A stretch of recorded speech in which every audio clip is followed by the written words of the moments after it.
दोस्तों इस वीडियो में आपको बताऊंगा रीजनिंग के टॉप 5 क्वेश्चन दोस्तों जो सभी परीक्षाओं में पूछे जाते हैं। दोस्तों आप कोई सा भी गवर्नमेंट एग्जाम देंगे तो आपके पेपर में ये सब प्रश्न हमेशा देखने को मिलेंगे। दोस्तों रीजनिंग में कुछ सेट पैटर्न के प्रश्न होते हैं जो बार बार परीक्षाओं में पूछे जाते हैं। उन प्रश्नों को दोस्तों इस वीडियो में शामिल किया हूँ और दोस्तों इन सभी प्रश्नों को सॉल्व करने के लिए इस वीडियो में आपको बहुत ही आसान ट्रिक बताऊंगा जिसकी सहायता से दोस्तों आप इन सभी प्रश्नों को बिना पेन उठाए सॉल्व करेंगे मात्र कुछ ही सेकंड में। तो आइए दोस्तों देखते हैं रीजनिंग के टॉप 5 क्वेश्चन। देखिएगा दोस्तों पहला क्वेश्चन है मोस्ट इंपॉर्टेंट क्वेश्चन है और इस टाइप के हमेशा प्रश्न पूछे जाते हैं। दोस्तों ये मैथमेटिकल रीजनिंग के अंतर्गत आता है, ठीक है, यानी रीजनिंग के भी सेक्शन में क्वेश्चन ये पूछा जाता है और मैथ के भी सेक्शन में ये क्वेश्चन पूछ लिया जाता है। बहुत ही इंपॉर्टेंट टाइप का क्वेश्चन है। क्वेश्चन पढ़िए, क्वेश्चन कह रहा है एक चींटी 3 मीटर चलती है और फिर 4 मीटर ऊंचे एक वृक्ष पर चढ़ती है। वह अपने, ठीक है, कह रहा है अपने मूल स्थान से वह कितनी दूरी पर है। इस पे दोस्तों दो टाइप के प्रश्न बनते हैं, ठीक है, पहला टाइप का और दूसरा टाइप का। ठीक है, तो पहला टाइप का कौन सा बनता है, ये वाला जो क्वेश्चन है इसको मैं सॉल्व करने की कोशिश कर रहा हूं और आप दोस्तों क्या करिएगा, समझने की कोशिश करिएगा। ठीक है, देखिए कह रहा है एक चींटी 3 मीटर चलती है। क्या होते हैं दोस्तों, एक चींटी 3 मीटर चलती है, यानी मान लेंगे दोस्तों चींटी इस पॉइंट से चल रही है। कितना मीटर चली है दोस्तों, 3 मीटर चली है और फिर 4 मीटर ऊंचे वृक्ष पर चढ़ती है। ये वृक्ष मान लेंगे दोस्तों 4 मीटर का है। कितने मीटर का है, 4 मीटर ऊंचे वृक्ष पर चढ़ जाती है। और प्रश्न अब क्या पूछ रहा है, प्रश्न देखिए पूछ रहा है अपने मूल स्थान से वह कितनी दूरी पर है। मूल स्थान यानी कि ये वाला है, यहाँ पे जहां से चलना स्टार्ट की है और यहाँ पे पूछ रही है वह कितनी दूरी पर है। तो ये दूरी कहने का मतलब ज्यादातर स्टूडेंट क्या करते हैं, जोड़ लेते हैं। 3 मीटर चली इधर, 4 मीटर चली इधर, 4 3 क्या हो गया दोस्तों 7 और 7 मीटर आंसर देखते हैं, तुरंत टिक कर देते हैं और आंसर गलत हो जाता है। ये ऐसा प्रश्न ये नहीं पूछ रहा है। प्रश्न अगर जो पूछता वह कुल कितनी दूरी चली तब तो इसका आंसर हो जाता 7 मीटर। पहला टाइप का ये प्रश्न बनता है, वह कुल कितनी दूरी चली। इतना आसान तो पूछेगा नहीं पेपर में। ये क्या पूछता है दोस्तों, वह मूल स्थान से कितनी दूरी पर है, यानी कि ये वाला दूरी पूछ रहा है। ये वाला जो दूरी देखिए जो मैं रेखा खींच रहा हूं ना, ये वाला दूरी पूछ रहा है। यहां से यहां तक की दूरी कितनी है ये चीज पूछता है। तो दोस्तों जब ये पेड़ पे चढ़ी है तो यहाँ पे क्या हो गया दोस्तों, 90 डिग्री का एंगल बन गया है। कहने का मतलब है दोस्तों ये 4 है ना, ये लंब है और ये आधार है और 90 डिग्री के सामने वाला ये जो दोस्तों एंगल है ये क्या है दोस्तों, कर्ण है। तो कर्ण क्या होता है, कर्ण का मान कैसे निकाला जाता है, तो कर्ण बराबर दोस्तों होता है अंडर रूट लंब का स्क्वायर प्लस आधार का स्क्वायर। कहने का मतलब है कर्ण बराबर क्या होता है दोस्तों, कर्ण बराबर क्या होता है, देखिएगा कर्ण बराबर क्या होता है, कर्ण कैसे निकाला जाता है, अंडर रूट में लंब का स्क्वायर यानी कि 4 का स्क्वायर क्या होगा 16 और प्लस आधार का स्क्वायर 3 का स्क्वायर क्या हो जाएगा 9।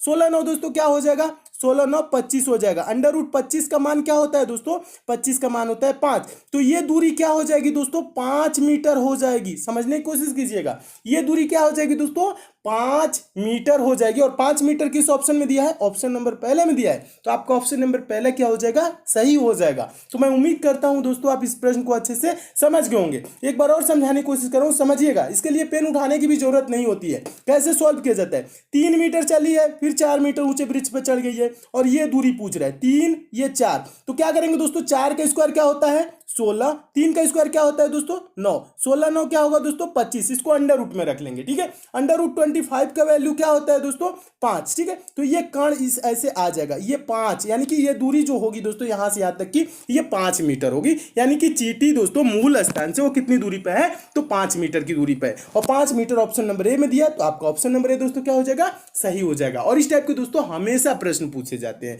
तो मैं उम्मीद करता हूं दोस्तों इस प्रश्न को आप बहुत ही अच्छे तरीके से समझ गए होंगे। अगला क्वेश्चन देखिएगा, दूसरा क्वेश्चन है।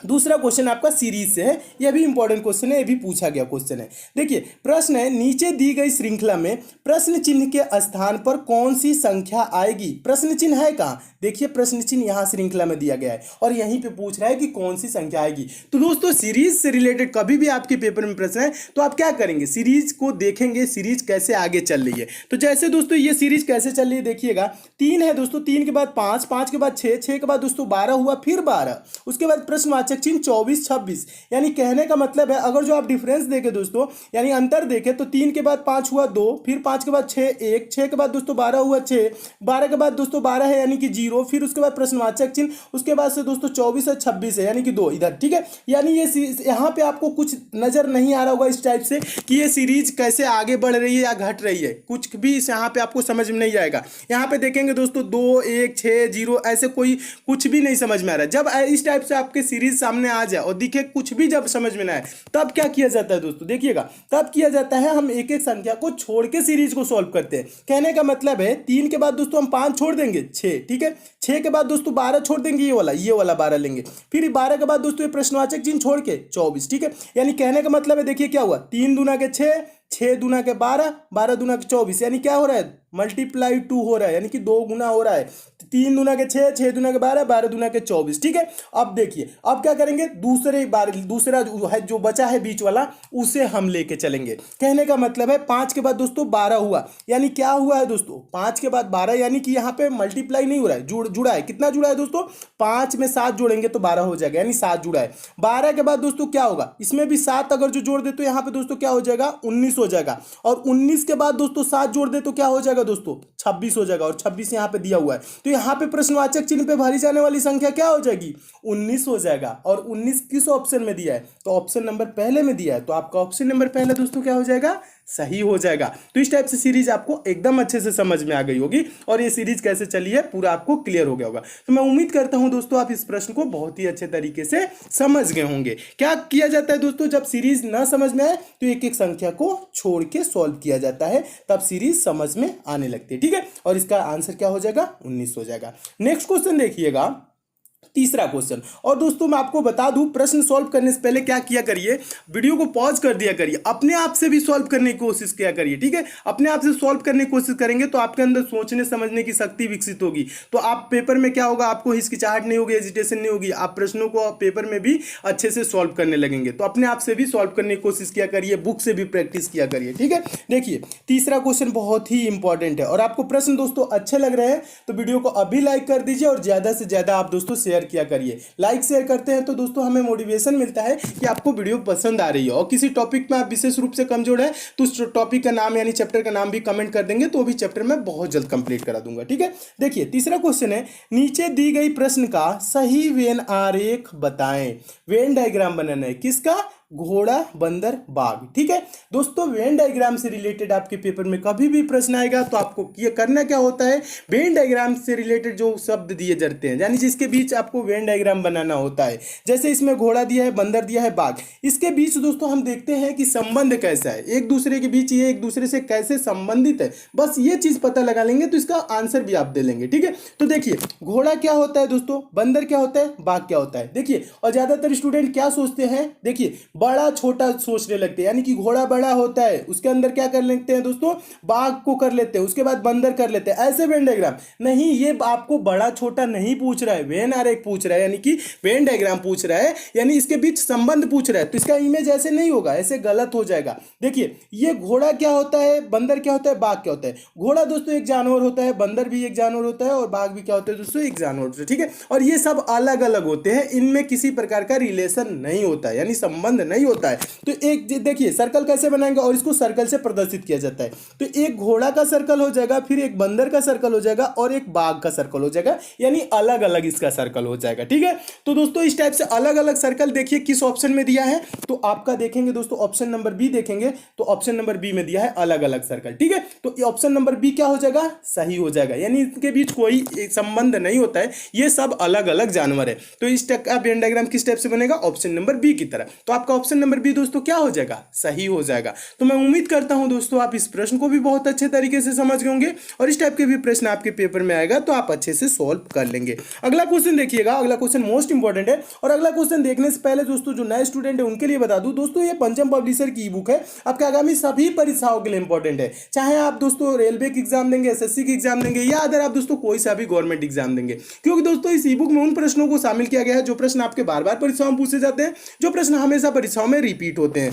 दोस्तों इस ई बुक में आपको 10 प्रैक्टिस सेट मिल जाएगा, प्लस 10 वन लाइनर सेट मिल जाएगा। वन लाइनर सेट कहने का मतलब है दोस्तों एक लाइन में क्वेश्चन, दूसरी लाइन में आंसर। इससे क्या होगा दोस्तों, आप कम समय में ज्यादा से ज्यादा क्वेश्चन को प्रिपेयर कर लेंगे। दोस्तों आपके एग्जाम में 1 से 2 दिन का भी टाइम रहेगा, तो इस ई बुक को लेकर आप जरूर पढ़ लीजिएगा, आपके एग्जाम में काफी हेल्प मिलेगी। क्योंकि दोस्तों इसमें साइंस, जनरल अवेयरनेस और करंट अफेयर के इंपॉर्टेंट प्रश्नों को शामिल किया गया है, जो प्रश्न आपके बार बार परीक्षाओं में पूछे जाते हैं। दोस्तों पंचम पब्लिशर ने इसकी कीमत 150 रुपए रखी थी, लेकिन मेरे कहना है दोस्तों ये ई बुक आपको मात्र 25 रुपए मिल जाएगी। इस ई बुक को दोस्तों आप ले कहां सकते हैं, तो इसका लिंक दोस्तों मैं नीचे डिस्क्रिप्शन बॉक्स में दे दिया हूं, उस लिंक के थ्रू इस ई बुक को आप डाउनलोड कर सकते हैं। दोस्तों ये ई बुक है पीडीएफ नोट्स की तरह है, आपके मोबाइल में ही डाउनलोड हो जाएगी, आप मोबाइल से ही पढ़ सकेंगे। ये मार्केट में ऑफलाइन आपको नहीं मिलेगी। अगर जो दोस्तों आपको डाउनलोडिंग या पेमेंट से किसी प्रकार की समस्या होती है, दोस्तों पंचम पब्लिशर का कस्टमर केयर नंबर दिया गया है, इस नंबर पर आप कॉल करके बात भी कर सकते हैं। दोस्तों इस ई बुक को मैं खुद देखा हूं, इसमें जो प्रश्न दिए गए हैं बहुत ही इंपॉर्टेंट दिए गए हैं, जो बार बार एग्जाम में पूछे जाते हैं। इसलिए दोस्तों एग्जाम से पहले इस ई बुक को एक बार लेके आप जरूर पढ़ लीजिएगा। तो आइए दोस्तों देखते हैं अगला क्वेश्चन।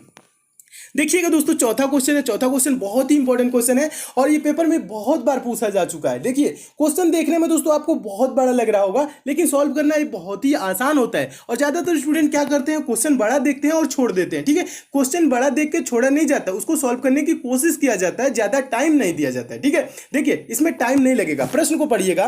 प्रश्न कह रहा है नीचे दी गई श्रृंखला में अगला संख्या क्या होगा। यानी ये श्रृंखला दी गई है दोस्तों, और इसमें पूछ रहा है कि यहाँ प्रश्नवाचक चिन्ह यानी कि यहाँ पे कौन सी संख्या आएगी। तो इसके लिए क्या करेंगे दोस्तों, सीरीज के संख्याओं को ध्यान से देखेंगे, सीरीज कैसे आगे चल रही है। कहने का मतलब है इसमें देखिए पहले में क्या दिया है 58965427, उसके बाद दोस्तों है 89654237, उसके बाद है 896542, उसके बाद दोस्तों है 965423, उसके बाद प्रश्नवाचक चिन्ह। ठीक है, ये दिया है। तो इसमें आप थोड़ा सा अगर दोस्तों थोड़ा सा दिमाग लगाएंगे, ध्यान लगाएंगे, तो क्या होगा दोस्तों, ध्यान से देखेंगे तो आपको दिख जाएगा। ठीक है, क्या दिख जाएगा, यानी ये जो श्रृंखला है, ये जो पहला वाला संख्या है, ठीक है, अगर जो ध्यान से देखो उसके बाद दूसरे वाले में क्या हुआ है, यहाँ पे दोस्तों जो यहाँ पे आपको 5 दिख रहा है ना, ये वाला 5 पहला वाला संख्या इसमें काट दिया है। तो यानी दूसरे में क्या किया है, 5 को नहीं लिखा है, 5 को नहीं लिखा है, 8 से स्टार्ट किया है और यहां तक लिखा है 8 9, देखिए लिखा है ना 89654237, ये लिखा है ना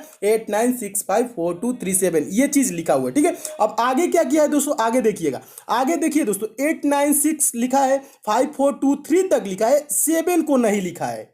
समझ रहे ना, ये कर क्या रहे, यानी कि पहले वाले में क्या किया, पहला संख्या हटा दिया, दूसरे वाले में क्या किया, लास्ट वाला हटा दिया, तीसरे वाले में क्या किया दोस्तों, देखिए तीसरे वाले में क्या किया है, आगे देखिएगा, यहाँ पे तीसरे वाले में क्या किया है, यहाँ पे लास्ट वाला ही संख्या को इसको जब हटा दिया है, फिर चौथे वाले में क्या किया, ये चीज देखिएगा, ध्यान से देखिएगा, एक बार और समझाने की कोशिश करो। पहले वाले में पहले में क्या किया, दूसरे वाले में क्या कर दिया दोस्तों, ये वाला पहला 5 को हटा दिया और पूरा लिख दिया। ठीक है, यानी कि यहाँ पे इतना लिख दिया। फिर इसमें क्या किया दोस्तों, 7 को हटा दिया, यानी कि लास्ट वाले को हटा दिया और इतना लिख दिया। उसके बाद दोस्तों चौथे वाले में क्या किया है, चौथे वाले में देखेंगे दोस्तों, ये चौथे वाले में क्या किया है, यानी कि 8 को हटा दिया है, ये वाला 8 को हटा दिया है और पूरा लिख दिया है। और लास्ट वाले में दोस्तों क्या किया है, लास्ट वाले में देखने की कोशिश करेंगे। देखिए अब इसके बाद से क्या करेंगे, यानी कि 8 को हटा दिया है, 9654, ये देखिएगा 965423 लिख दिया है। उसके बाद दोस्तों हम लास्ट वाले यानी जहां प्रश्नवाचक चिन्ह यहां पे क्या होगा आपको बताना है। ठीक है, समझने की कोशिश कीजिए, एक बार और समझाता हूं।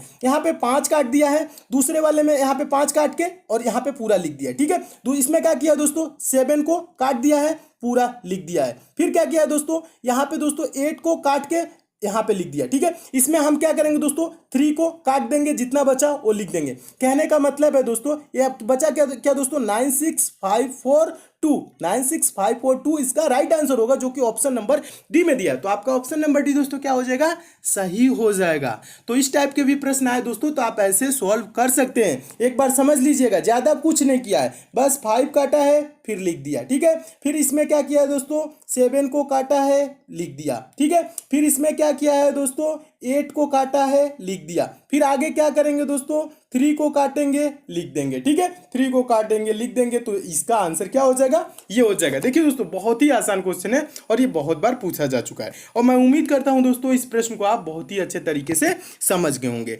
नेक्स्ट क्वेश्चन देखिएगा दोस्तों, 5वां क्वेश्चन कैलेंडर से है और मोस्ट इंपॉर्टेंट क्वेश्चन है, और रेलवे एग्जाम में ये प्रश्न पूछा जा चुका है। देखिए क्वेश्चन क्या कह रहा है, यदि 30 जनवरी 2013 गुरुवार रहा हो, गुरुवार मतलब क्या होता है दोस्तों, बृहस्पतिवार होता है। ठीक है, बृहस्पतिवार रहा हो तो 2 मार्च 2013 को कौन सा दिन था, ये चीज पूछ रहा है। तो दोस्तों इस टाइप के प्रश्नों को कैसे सॉल्व किया जाता है, देखिए अगर जो इस टाइप के प्रश्न आए तो आपको किया जाता है, करना क्या होता है दोस्तों, करना क्या चाहिए। देखिए 30 जनवरी 2013 से 2 मार्च 2013 तक हम दिन निकालेंगे, कितने दिन होंगे, ठीक है, ये चीज इनके बीच की दिन निकालेंगे। तो देखिए यहाँ पे आप करना क्या है, 30 जनवरी यानी कि जनवरी टोटल कितने दिन का होता है दोस्तों, जनवरी कितने दिन का होता है, 31 दिन का होता है। जनवरी कितने दिन का होता है, 31 दिन। और 30 दिन तो बीत गया, बचा इसमें कितना दिन दोस्तों, एक दिन। फेब्रुवरी कितने दिन का होता है दोस्तों, 28 या 29 दिन का। लीप ईयर जो होता है दोस्तों उसमें फेब्रुवरी होता है 29 दिन का। और लीप ईयर कैसे निकालते हैं, कैसे पहचानते हैं, तो जो दोस्तों जो वर्ष होता है, जैसे यहाँ 2013 है, अगर जो इसमें पूरा पूरा भाग चला जाएगा तो ये लीप ईयर होगा। इसमें दोस्तों चार से किससे दोस्तों, 4 से पूरा पूरा भाग चला जाएगा, जिसमें वो क्या होता है, लीप ईयर। जैसे 2012 में पूरा पूरा 4 से भाग चला जाएगा, ठीक है। 2020 है, 2012, 2016, 2020, ये क्या होगा दोस्तों, ये सब लीप ईयर होते हैं और इसमें 4 से पूरा पूरा भाग चला जाता है। तो इसमें फरवरी माह कितने दिन का होता है, 29 दिन का होता है। लेकिन 2013 क्या है, लीप ईयर नहीं है, तो इसमें फरवरी माह कितने दिन का होगा, 28 दिन का। तो फरवरी में कितना दिन बचा दोस्तों, 28 दिन। और पूछ क्या रहा है दोस्तों, 2 मार्च को, फरवरी के बाद आएगा मार्च, 2 मार्च यानी कि 2 मार्च में 2 दिन, ठीक है। अब इसको जोड़िए, कितना दिन हुआ, 1, 28, 2 जोड़ेंगे, 1, 28, 29, 29, 2, 31, कितना दिन हो गया दोस्तों, 31 दिन। अब क्या करेंगे दोस्तों, इसके बीच का दिन कितना आ गया, 31 दिन आ गया। हम 31 को क्या करेंगे दोस्तों, 7 से भाग करेंगे। 7 से क्यों भाग करते हैं, सप्ताह में 7 दिन होते हैं, प्रत्येक सप्ताह के बाद वही दिन रिपीट करने लगता है, इसलिए दोस्तों क्या करते हैं, 7 से भाग करेंगे। 31 को दोस्तों 7 से भाग करेंगे तो क्या होगा, 7 चौक 28 हो जाएगा। और यहाँ पे शेषफल में क्या बचेगा, शेष क्या बचेगा, 31 में से 28 घटाएंगे तो क्या हो जाएगा, 3 बचेगा। ये जो 3 दिन बचा ना, इसी को क्या करेंगे, गुरुवार में जोड़ देंगे।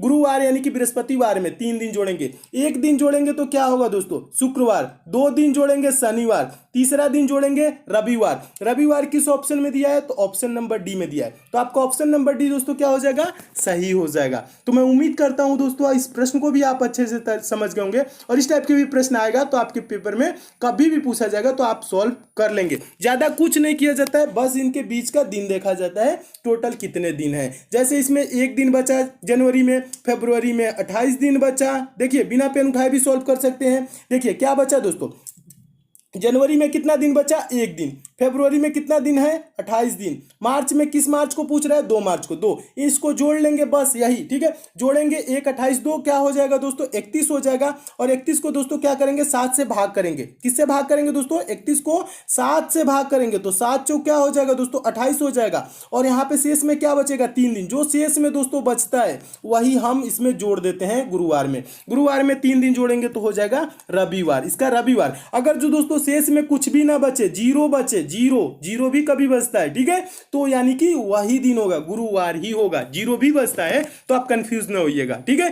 अगर जो जीरो बचेगा तो गुरुवार ही होगा। और इसमें 1 दिन बचा, 2 दिन बचा, 3 दिन बचा, जितना दिन बचता है उसको हम गुरुवार यानी कि जो दिन दिया रहता है उसमें हम जोड़ लेते हैं। 3 दिन जोड़ेंगे, रविवार इसका राइट आंसर हो जाएगा। दोस्तों इसमें और भी क्वेश्चन है, उसको मैं नेक्स्ट पार्ट में करा दूंगा। अगर दोस्तों आपको किसी विशेष चैप्टर में प्रॉब्लम है तो उस चैप्टर का नाम भी आप नीचे जरूर कमेंट कर दीजिएगा, वो भी चैप्टर में बहुत जल्द कंप्लीट करा दूंगा। अगर दोस्तों आप मैथ में वीक है, मैथ बेसिक से 0 लेवल से और चैप्टर वाइज दोस्तों पढ़ना चाहते हैं तो दोस्तों आपके लिए एक चैनल बनाया हूं जिसका लिंक नीचे डिस्क्रिप्शन बॉक्स में दे दिया हूं। दोस्तों आप उस चैनल पे जाके चैनल को सब्सक्राइब कर लीजिए, नोटिफिकेशन बेल को ऑन कर लीजिए, जहां पे दोस्तों मैं मैथ बेसिक से पढ़ा रहा हूं, 0 लेवल से पढ़ा रहा हूं और चैप्टर वाइज पढ़ा रहा हूं। कुछ दिनों में दोस्तों मैथ के वहां जब सारी चैप्टर समाप्त हो जाएंगे दोस्तों आप भी मैथ के प्रश्नों को सेकंडों में सॉल्व करने लगेंगे, वो भी बिना पेन उठाए। तो मैथ में आपको थोड़ी सी भी प्रॉब्लम होती है